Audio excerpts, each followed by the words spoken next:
Hi, yeah, we're back with part 2 of the meeting with the Turkish embassy and Turkey's ambassador. I'm pleased for all of us to be back.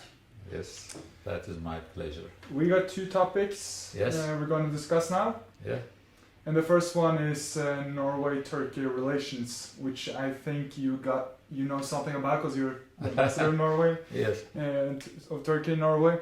And my first question is, what fields does Norway and Turkey cooperate most within international relations? Yeah. Turkey and Norway are members in NATO. First of all, I mean that is where we have a common ground, and many other European institutions like European Council or OSCE or United Nations in general. Currently, Norway is the member of the United Nations Security Council as an elected member for 2 years, which was the case for Turkey 10 years ago. Right. I was in New York when Turkey was a member of the Security Council, and I remember that we were cooperating with Norway on many issues. There are many areas where we find ourselves close to each other with Norway and other countries in Europe, and we are cooperating in these multinational environments. Bilaterally also, there are many areas where we are very happy to have a collaboration. Norwegians are going to Turkey for tourism purposes. This is one of the areas where we have a very good standing. Some Norwegians, after regularly visiting Turkey, they decide to live partly in Turkey and buy property and spend some of their time in Turkey, which is also something that we are very happy. And they are always contributing to the country, to the places, towns that they live. There is a town in Antalya region called Alanya, which is mainly Norwegian nowadays, and we are very happy about it. When Alanya football team came to visit Trondheim last year for a UEFA Cup match, there were many Norwegians cheering up Alanya team, which made us really happy. Of course, football and other areas of passion run very deep in Turkey, and this tourism and also the health tourism is something that is improving. In Turkey, we have a very good healthcare system. It is surprising for many people that they don't think that Turkey might have such a developed healthcare system, and the services in Turkey are excellent in terms of health institutions, and some Norwegians are actually using these facilities for going to Turkey for simple procedures, sometimes cosmetics, sometimes even more serious ones. But this is also an area where our relations are improving. There is one specific area where we are extremely good between Turkey and Norway, that is shipbuilding industry.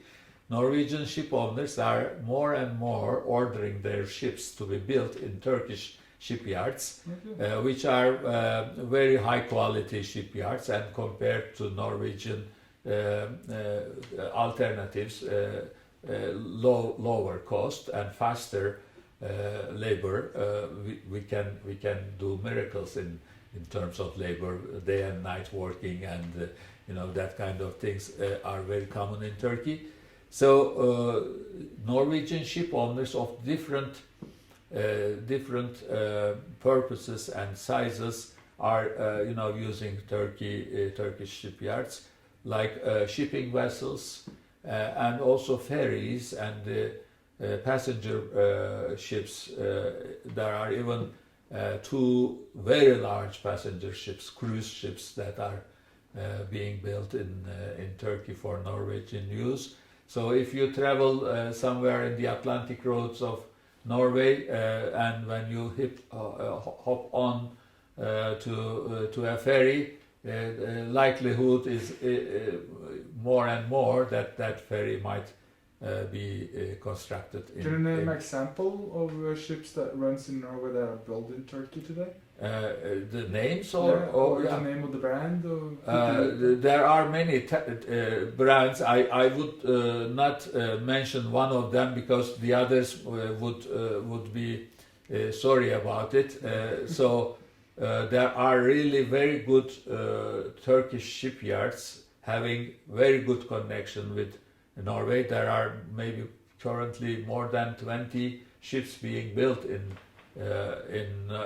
Turkish shipyards and coming to Norway. Even in these days? Yes, even in these days. And our embassy consular section has a continuous instruction to make it possible for Norwegian ship owners or their technical teams to go to Turkey whenever they wish. In a day, we are providing visas for them, extraordinary visas, even under these conditions. Sometimes, with quarantine rules, etc., Norwegian teams are going to Turkey to take up their ships or to check what is happening. Or sometimes the ship is brought here by the Turkish team and then delivered to Norway. So there are many Norwegian private ship owners, fishermen, or communes. For example, in Moss recently, in a couple of weeks' time, Moss government, the mayor's office, the municipality of Moss, will receive a ship from Turkey built for them, for a ferry ship. So there are many like that, which is a very good area, because this is not only one-way export of Turkish ships to Norway, because most of the time the equipment inside the ship, the way that the Norwegian owner wants design of the ship is a two-way street, and for example, a fishing vessel built in Turkey has some of the components, mainly engine and the fishing equipment in it. Sometimes these fishing vessels are just like factories, and they are brought from Norway to Turkey, and the ship is built in Turkey and then exported. So it increases the exports of Norway to Turkey and Turkish exports to Norway at the same time. We are very happy about it. Norway is traditionally selling us fish, salmon and mackerel. So if you go to Istanbul on the Bosphorus, there are boats that would quickly prepare fish in bread for you. This is something that we like very much, the street food in Istanbul. And likelihood of that fish coming from Norway is also high, mackerel fish. And this nowadays the advertisements in Turkey are running the fish oil that you have here in Norway to be a healthy habit for children, etc. I remember when I was a child, I hated being forced to swallow one mackerel? the fish oil. Okay, the fish oil. Tran. Okay. Yeah, Tran. Right. Which is very heavy in taste, but nowadays many Turks are doing this as a kind of a habit. Norway is exporting it. But this is, of course, small in amount. The Turkish-Norway trade is going on well. Norway is buying a lot of Turkish products, mainly agricultural products, groceries and things like that. Some of them directly from Turkey, but most of them through Denmark or Germany, because we have an extensive network of export items in Germany, obviously, because there are many Turks living in Germany, 2 million of them. Right.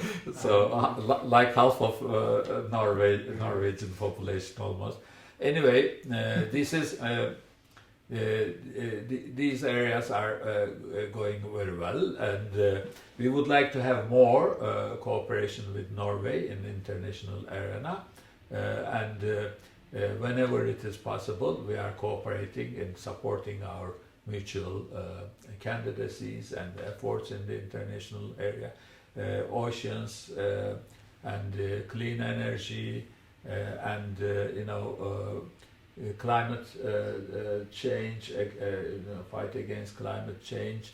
That kind of areas are very powerful for Norway, and we like to work with Norway in that regard. Thank you so much. It's a good way of answering that question, because I believe that most Norwegians that are interested in football do remember Turkey as the place for the miracle of Istanbul, because it's a lot of Liverpool fans in Norway, and me and my father especially, we never ever remember the night of Istanbul in 2005, which is the biggest moment of my football history. Which hopefully are going to be repeated now in 2021.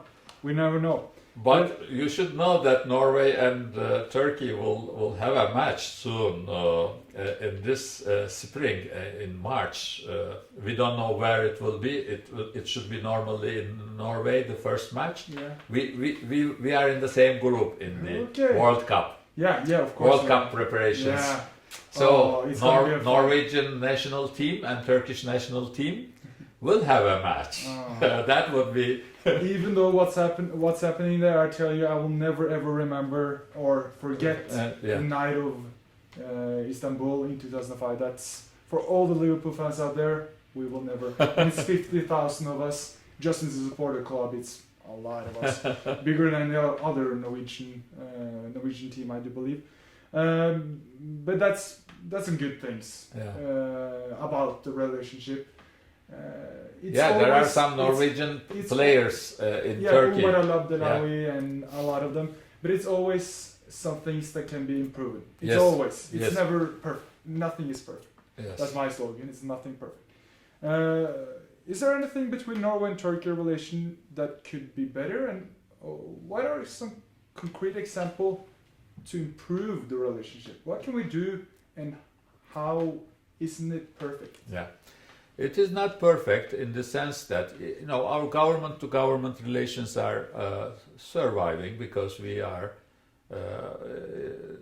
professional diplomats and doing our job the best way.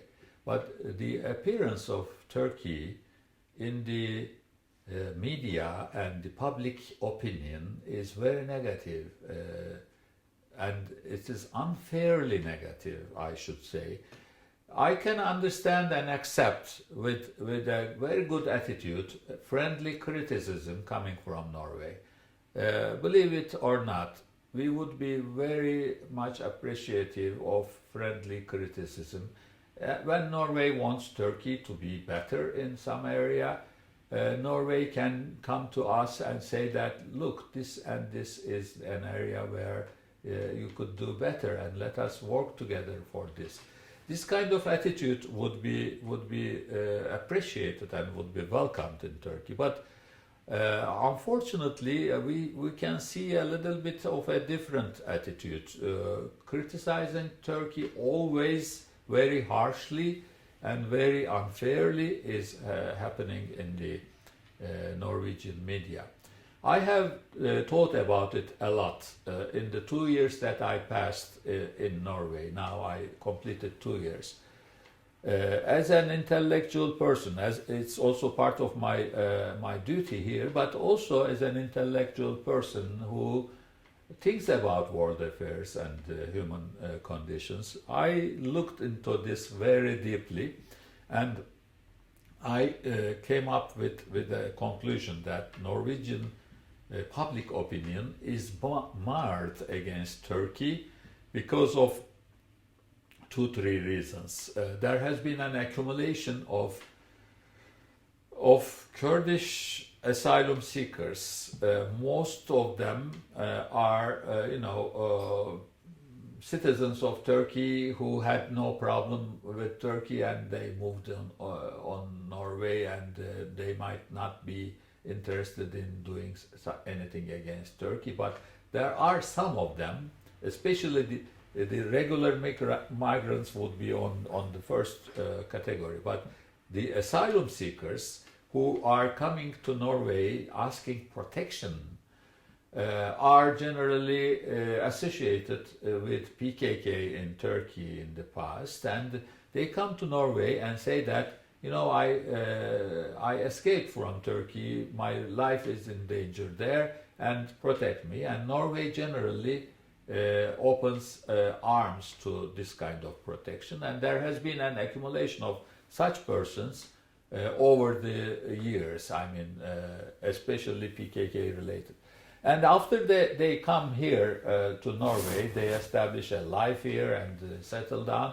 And most of them, those asylum seekers, would use their newly gained position in Norway to take scores against Turkey, to revenge against Turkey if they have lost something. And they would love to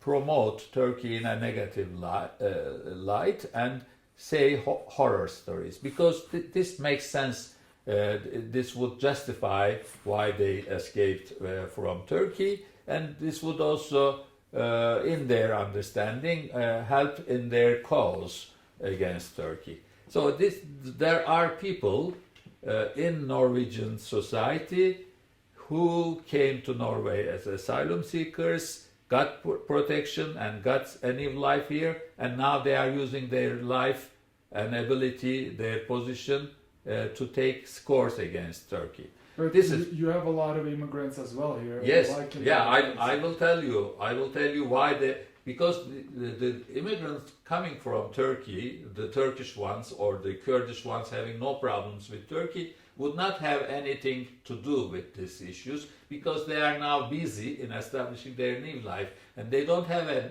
issue with Turkey. They don't have something deeply felt in their life, so they are just minding their own business. They don't even want to counter those attempts, except when it is too much to bear.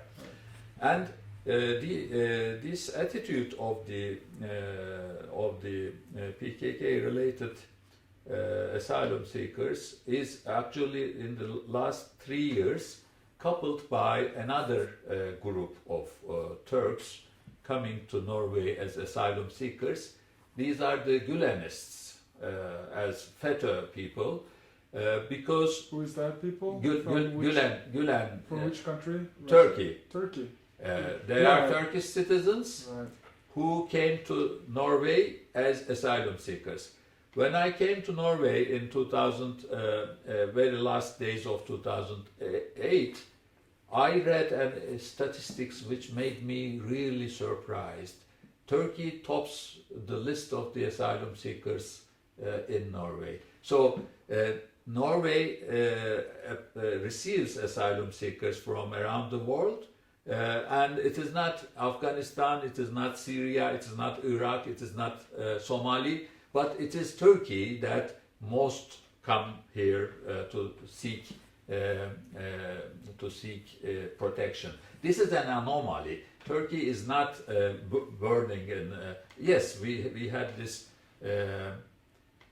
coup attempt in Turkey, which was dramatic, and those who are associated with the coup plotters, of course, had to run away find. So these are the people that increased the numbers of asylum seekers in Norway, and it's also a surprise to me that Norway has the highest acceptance rate among the asylum seekers from Turkey. So when a Gülenist applies for asylum in Germany, for example, the likelihood of him or her getting protection is lower than Norway. Norwegians are accepting them Is it just Gülenist or all Turkish people? All Turkish people, right? All Turkish people, but if a Turkish person is asking asylum in Norway, that person should have a problem with Turkish authorities or Turkey. Right. And these are either the PKK-related persons of the past that has been for the last 20, 30 years, or for the last 3 years, Gülenists. And there is a third category of Turks living in Norway. Some of them even asylum seekers, but some of others are regular migrants. These are opponents of the current Turkish party in power. For example, leftist parties or secularist Turks having an issue that made their life difficult in Turkey, or maybe they have a perceived risk of being arrested and things like that. So they are also coming to Norway asking. So numbers are small in this category, but their influence effect is larger because they tend to be educated people. They tend to be artists or the academics, learned people who would also criticize Turkey in Norwegian context after having a reception here or a protection here. And these three components coming together is creating a kind of ability of, a kind of a situation where Norwegians are hearing a lot of horror stories about Turkey from these groups. Whereas the positive Turks would not bother to counter these arguments because they don't think that it's an issue for them. It is, Turkey should deal with the negative propaganda. So most of the typical Turkish people who are having no problem with Turkey, conservative, some of them are conservative Turks, going to their mosques, etc., even in Norway, having a very modest lifestyle here, struggling with establishing a new life in Norway, which takes up most of their time. They are actually not taking this as an issue, whereas the others are taking this as an issue. They would like to score. So it is like Norway is like a castle, and inside this castle, somebody in the night, without us knowing where it is coming from, throw something from the castle towards Turkey, and we think that it is coming from Norway. Although it is someone in Norway having an issue with us, not the Norway as such. But that someone, because it is an issue for him, and because there is a Norwegian attitude to protect the underdog. One very prominent Norwegian politician explained me when I asked why are you protecting the Kurdish nationalism or independence movements, sometimes represented by PKK, so much. He told me that we Norwegians have a national attitude of protecting the oppressed and the underdog. And that's why. Which didn't make sense to me, because in some other cases, for example, the Turkish Cypriots, when they were oppressed by Greek Cypriots between 1963 to 74, Norway didn't take up this matter against them. And in similar cases, in the Palestinian case, I can give the credit to Norway that took some independent and powerful positions, but not doing good enough recently, I should say. The Norwegian media are strongly pro-Palestine. I don't. Yes, think I it's know, like that I at know. all. The media is like that. But this attitude about Turkey is a little bit different. And my analysis or my theory is that the accumulation of anti-Turkish groups, people, as asylum seekers over the time, make it possible for these people to abuse and use this ability of, this freedom in Norway ability to take scores against Turkey. But if it's that easy, if it's that easy as you say, why don't the Turkish people, in their view, answer those allegations from the Kurds and from other groups that are telling so much bad about Turkey? Why don't the opposite and have a discussion about that? As I said, the good ones, not the good ones, but those who have a good relation with Turkey, who would defend Turkey, is not having this as an existential issue for them. It is these people are either poor and struggling with life and trying to make their life as good as. So they don't want to take sides on make issues in this regard. They are not highly political in that sense.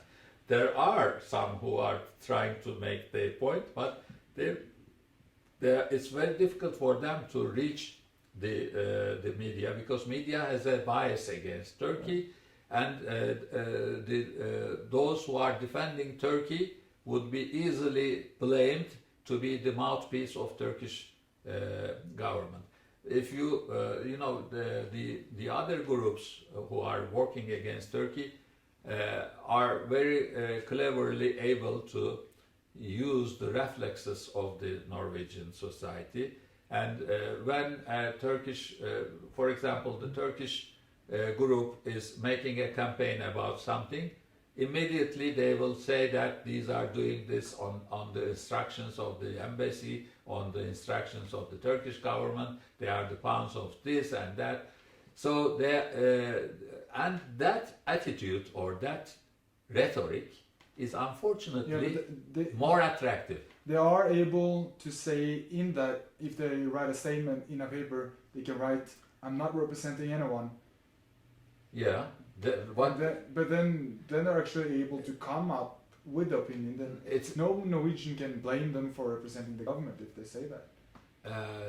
No, they are blaming, and their points are not reached, and they cannot find the voice. The media will not publish their points, their views, and it is a very difficult uphill road for the Turkish groups in Norway defending Turkey against, because the other one is very attractive. It fits into the definitions, it fits into the reactions, it fits into the general attitudes of the Norwegian intelligentsia, if I may say so. It's a common thing. For example, in the NGOs, in the think tanks, looking at the Turkish-Norwegian, the affairs around Turkey from Norway, they have a very strong bias. I didn't miss anyone in the first 1 year that I was here. I went almost every occasion, every event, and I was astonished to find so much bias, so much ignorance, so much lack of knowledge about affairs going around in Turkey. I took the floor, say something totally against what has been discussed, and then it looked also bad on me because the Turkish ambassador is always reactive, angry, and saying things that we don't like to hear. But then it's a lot of things happening in Turkey which in Norwegian values are quite opposite of, like the attempt of Yes. re-establishing death penalty by Erdogan after the coup. It's a lot of these allegations that Yes. a lot of political prisoners, which is not just from my liberal view, Yes. but also a Norwegian view, that it's totally wrong. And when you see that's a fact, because that's not just allegation, that's facts, it kind of creates a critical view of Turkey in general because of these things actually happening.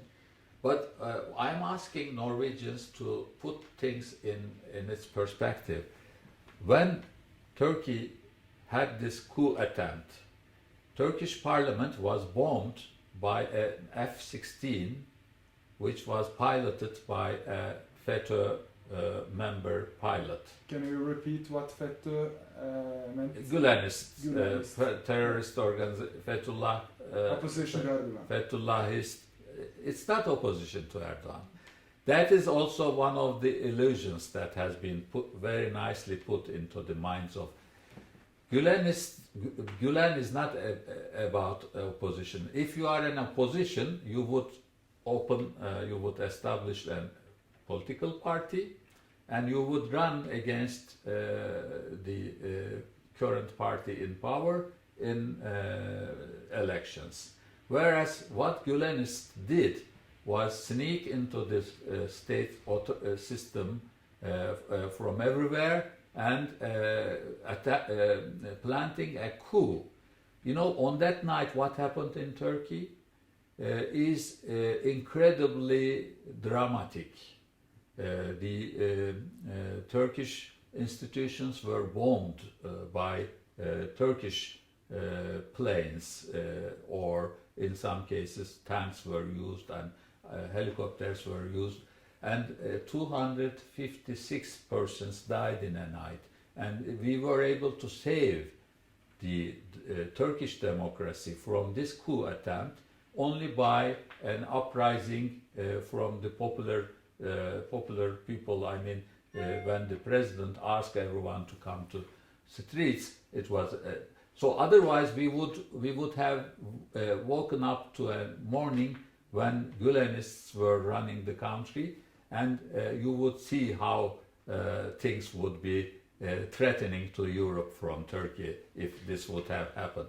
So after that, yes, we had to take very strong measures to take out the Gülenists from the state apparatus. And I know that how it looks like from a distance, that Turkey is arresting thousands and removing them from their jobs and making them jobless, and some of them are coming here and some others are in prisons. And this is not good looking, I know, but we had to do this for our democracy to be saved from this heinous attempt to take power by a bloody coup. If they would stay there, they would attempt it again. So if the people's loyalties are not to the state but somebody else, we have to remove these people from this. So the dangers or the attacks that Turkey is being subjected to is forcing us to take drastic measures. And our friends in Norway and in Europe are only looking at the symptoms of what we are doing, I mean the results, but not the issues themselves. Why we have to do this? For example, the coup attempt is not covered at all in Norwegian media nowadays. It is only mentioned as a reason, as a chronological point. After the coup attempt, Turkey did this and this. But what is the coup is not being discussed. On the contrary, I was very surprised to see that a Norwegian supported film is actually defending the coup attempters. There was, of all the countries in the world, it was Norway that made a film, a documentary film, with the Norwegian support of some, semi-official institutions, that this coup attempt might be something that is not looking as it is. There are accusations to the Turkish government that they knew about the coup attempt, they didn't prevent it, and they used it as a pretext of and consolidating power. This is what the allegation there. But for this allegation to be meaningfully discussed or alleged, one has to look into what happened in Turkey in 2016. If you study that, it cannot be staged like that. It happened in front of everyone. I was in Ankara on that night, and I was having a dinner when an F-16 flew over us, almost touching, very scary, very unexpected, and that F-16 pilot was taking the orders from somewhere else. It was not his military superiors that was telling him to go and bomb the Turkish parliament. Can you imagine a Norwegian pilot bombing, starting that on a night? If something like this would have happened to you, you would only understand. In France, there has been some disruption of the state system, and then they suddenly declared emergency situation, and the police brutally stopped everyone. That was minuscule compared to what went in Turkey. If any of the European countries would have half of it what happened in Turkey in 2016, they would have reacted much more than that.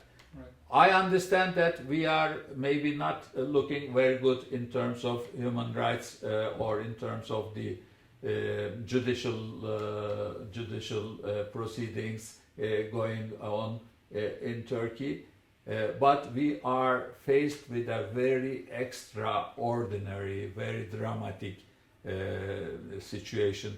We are under attack, and we have to keep ourselves safe, and we have to accept some imperfections for a while, and eventually we will come out around it, and it's time for us to reform our things. And as you may have heard recently in Turkey, there are a lot of attempts to reform these systems and make the relations between Turkey and Europe better. I'm glad we brought that up, because then a lot of people watching this, they can hear the story from the highest ranking official in Norway, which are interesting for a lot of people. So at the end, I would like to ask you, we've been a lot into what people misunderstand about Turkey. What are the three biggest misunderstandings about Turkey? Three biggest topics. Turkey oppresses Kurdish people. This is a misunderstanding. Turkey is considering Kurdish people as part of our population. We fought the national independence war. After the First World War ended, Turkey was being dismantled, Ottoman Empire, in smaller components according to Sevr Treaty.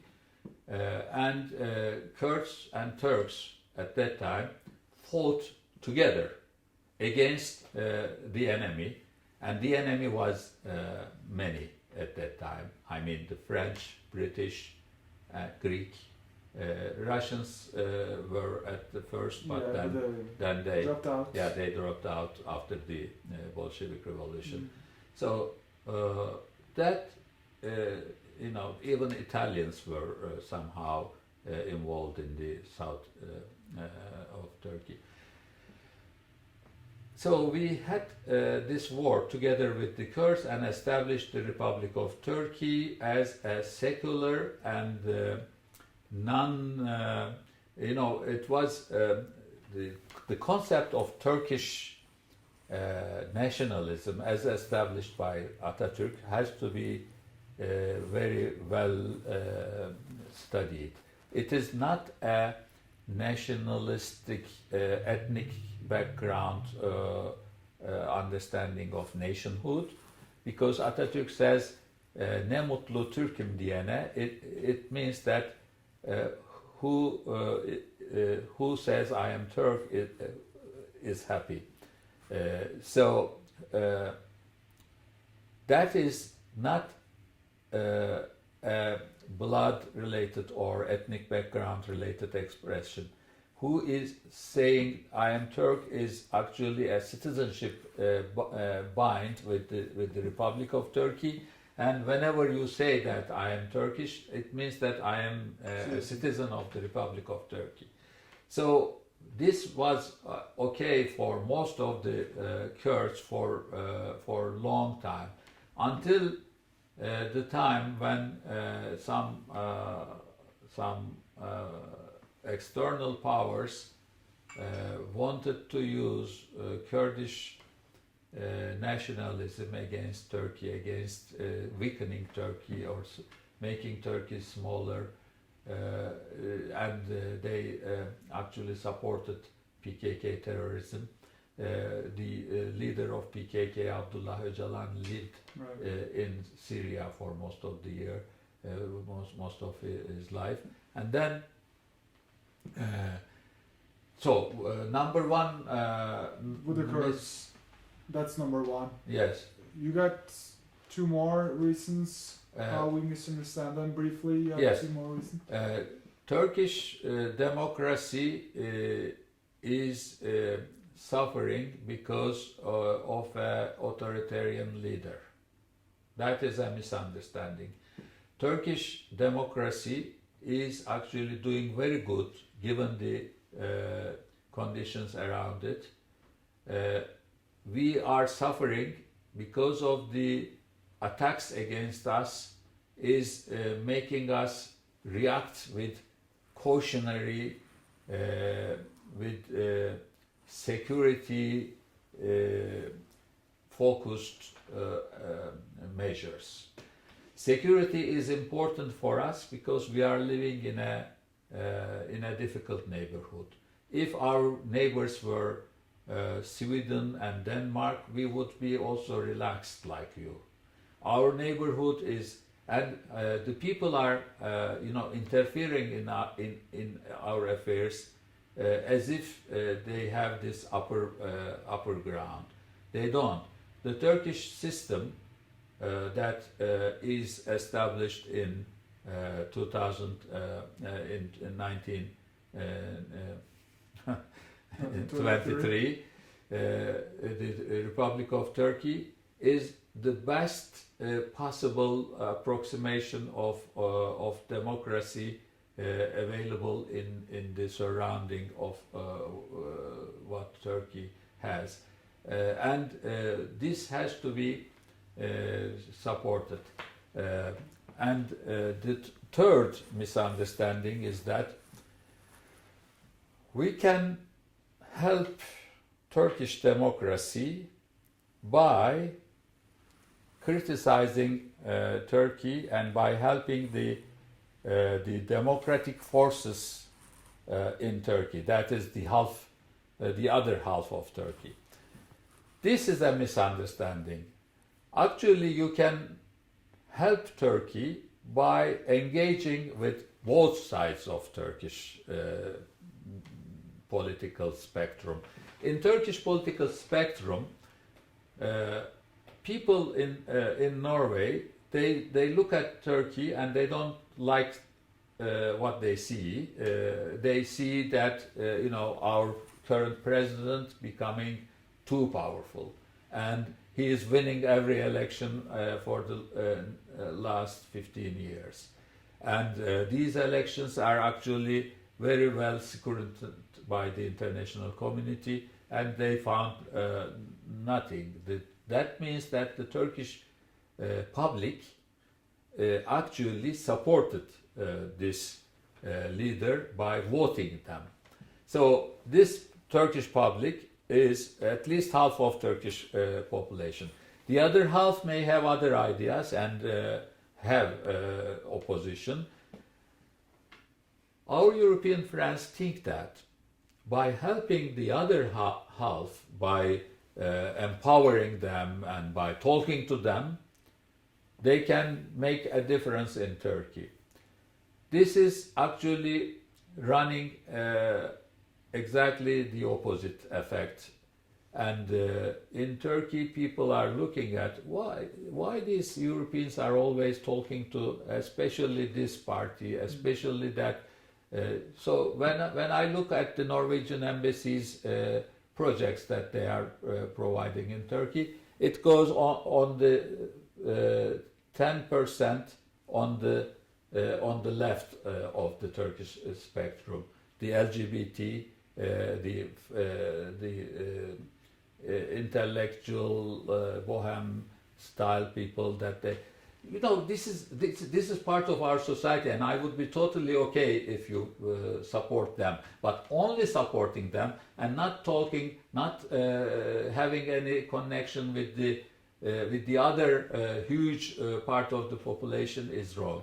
So the misunderstanding in Norway is that, if we would like to influence this country, we have to understand the pro-Erdogan people as well as contrary to. Yeah, so right. They should have a stop and think about it, and they should engage everyone, because this is a reality of our country. We cannot ignore it. If we are talking about democracy, then it should be, you should be respectful of the democratic processes. I do think that we have learned a lot within these two parts. To the end, yes. it's a lot of students here. Yes. And to the end, I would like you to talk to the camera and tell my fellow students why Norwegian students should and promote higher education in Turkey. You can talk directly to the camera and give some reasons to that. Yes, it is. Of course, education is the starting point for everything, especially the freedom.